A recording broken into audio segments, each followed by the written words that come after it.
And now I think we can switch over to the questions. And quite a few questions and discussions have been going on in the chat. And now I need to get the overview on what is still open as a question and what do we still need to answer.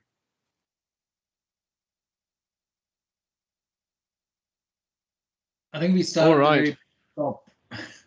Yes.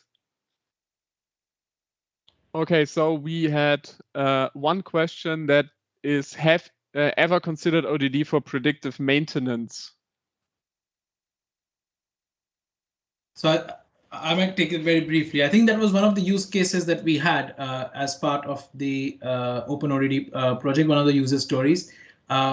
We've done some work as part of the concept project, but we haven't gone into the details of that part within the concept project. So if that's a key requirement or a key user story, we would very much welcome contributions from, I think it's Giacomo, into the standardization project. Yes. Perfect, thank you. So next question from Rich. How do you know your testing is complete unless you have covered the discovering types of behavior that is relative to the location? Yes. Okay. I'm not sure where I see. Anyways, I'll try and answer the question as you spoke about it. I think it might be worth getting, if Bernard is also on the call, getting his view on this one. From OpenODD perspective, we've tried to keep agnostic to locations because we would like to ensure that you can translate an ODD definition of one place to the another place if as long as the features are the same. However, there are always certain specifics which are based on location. Things like, I think Rich Heinemann mentioned about the behavior or the culture of the behavior is very different in, let's say, in India, in UK and US. So you'll have to bring that into consideration, but that is more in the scenario generation process, not in the ODD definition process. But maybe yes. Bernard has something to add if he's with us still. Yes, I'm here. Let me think. It is a little bit perhaps like the relation between an abstract or logical scenario and a concrete scenario. ODD says in general we can do this and that types of road, this and that types of weather. It doesn't talk about any specific road. So perhaps the example of the T-junction was a little bit misleading here because it says, okay, we can drive on a particular T-junction that we are exactly specifying here with these road signs and everything. In an ODD, you would rather say we can do T-junctions in general. And of course, there are many variants of T-junctions in the world. And this is a question that is no longer a question of ODD, it's a question of scenario building and how many scenarios are enough. This loops back to the ODD, of course, by the coverage matrix. So I have to see how well do I cover my ODD with a given set of test scenarios. And of course, this cannot be perfectly accurate. I can just say I did many samples of T-junctions, but there may still be one particular T-junction in the world where my system misbehaves, and I haven't tested that one. But it's not a fault of the ODD specification, I'd say. It's a validation topic. Thank you. Okay, perfect. So I think the next question that was still open is how do we define low speed operation? And I think that is something we will have to tackle in the standardization project because how to exactly define that is not yet defined. So that will be happening in the standardization project. Then the next question from Laura was, where's the defining line between an ODD and a scenario in respect to weather conditions? You're muted, Siddhartha. Sorry, after 18 months, I still make the same mistake. I think from a ODD perspective, your definition includes every possible weather you can or cannot include, depending upon how you define your ODD, permissive or restrictive. Whereas in a scenario, it's a very specific instantiation. It's either a rainy scenario, or it's a sunny scenario, or it's a sunny scenario going into a rainy scenario. But your ODD could be sunny, rainy, or snowy, all of that. So it's much wider than that. Yes. Okay, thank you. The next one is, can you imagine the ODD as the space in which scenarios take place? A scenario is like a thin line going a certain length through a multi-dimensional space of all scenarios that are allowed for the specific AD function which form its ODD. Nico, this was an answer too. This was sorry. I was just okay. So I think then we have quite a few discussion answers.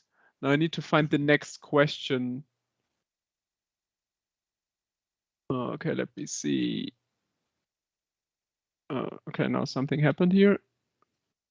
Maybe we start from the bottom. I think Marco has posted his question. Yes. Thank you. Repost. The presented ODD is focused on automated driving. Is there more general or specific ODDs for modeling other functions involving e.g. interaction with the driver? So I can take that. I think this was something that I spoke about at the very beginning of the project.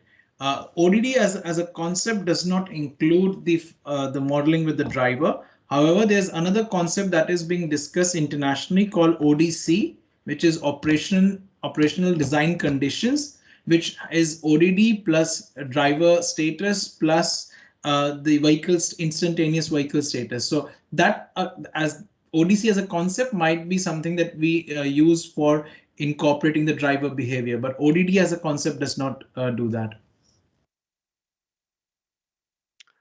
Okay, thank you very much. Let me see. Would it be possible to have exclude logic as well and have temporal logic between include, exclude statements? I think here we go again. Yeah, Jason?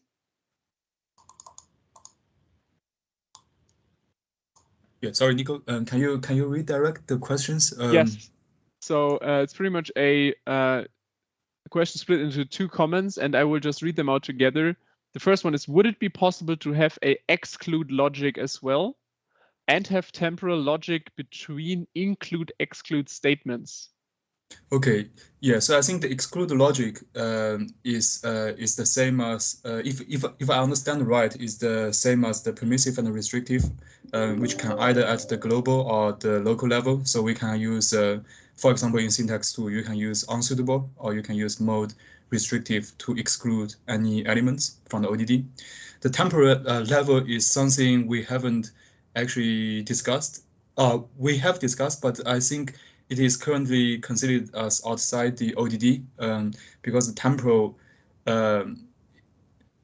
dimension, I think can be somehow heading towards the scenario direction. So that is something I think we haven't considered during the development phase of the project, but we have touched in the beginning phase. So we decided to not consider temporal aspect at the moment.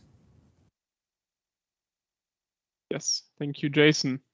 So then we have a question that is there any relationship between ODD and msdl? So what we did during the concept phase is that we evaluated the OpenScenario 2.0 language, which has a relationship to msdl, as far as I'm informed, and Ben probably could answer that question in way more detail. But pretty much what we did in the concept phase is that we said, let's not already pin down a certain syntax to explain and define the required semantics we need to create ASAM OpenODD. So this will be part of the standardization project, and there we will define and decide on a certain syntax to represent all the semantic concepts we have figured out during the concept phase.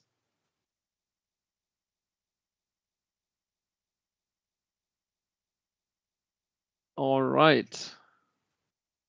So Rich stated an example into the chat and asked if this would be possible. And he said suitable weather except weather changes from sunny to rainy, and suitable weather rainy and suitable weather sunny as individual. So pretty much you would just like to say if there's a change from sunny to rainy, that is not allowed. I guess that Yeah, be so I a think for valid this one, statement. yeah, for this one, the later two is supported already.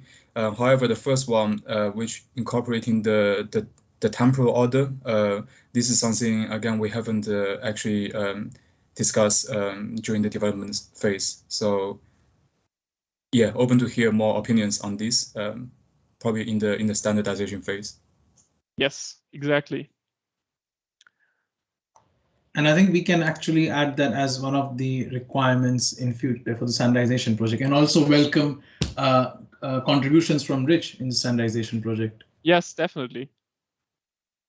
So we're looking for committed project members to bring a lot of perspectives and input to the standardization project, because there will be a lot of discussions, a lot of things we need to do in the standardization. So that will be a challenging project,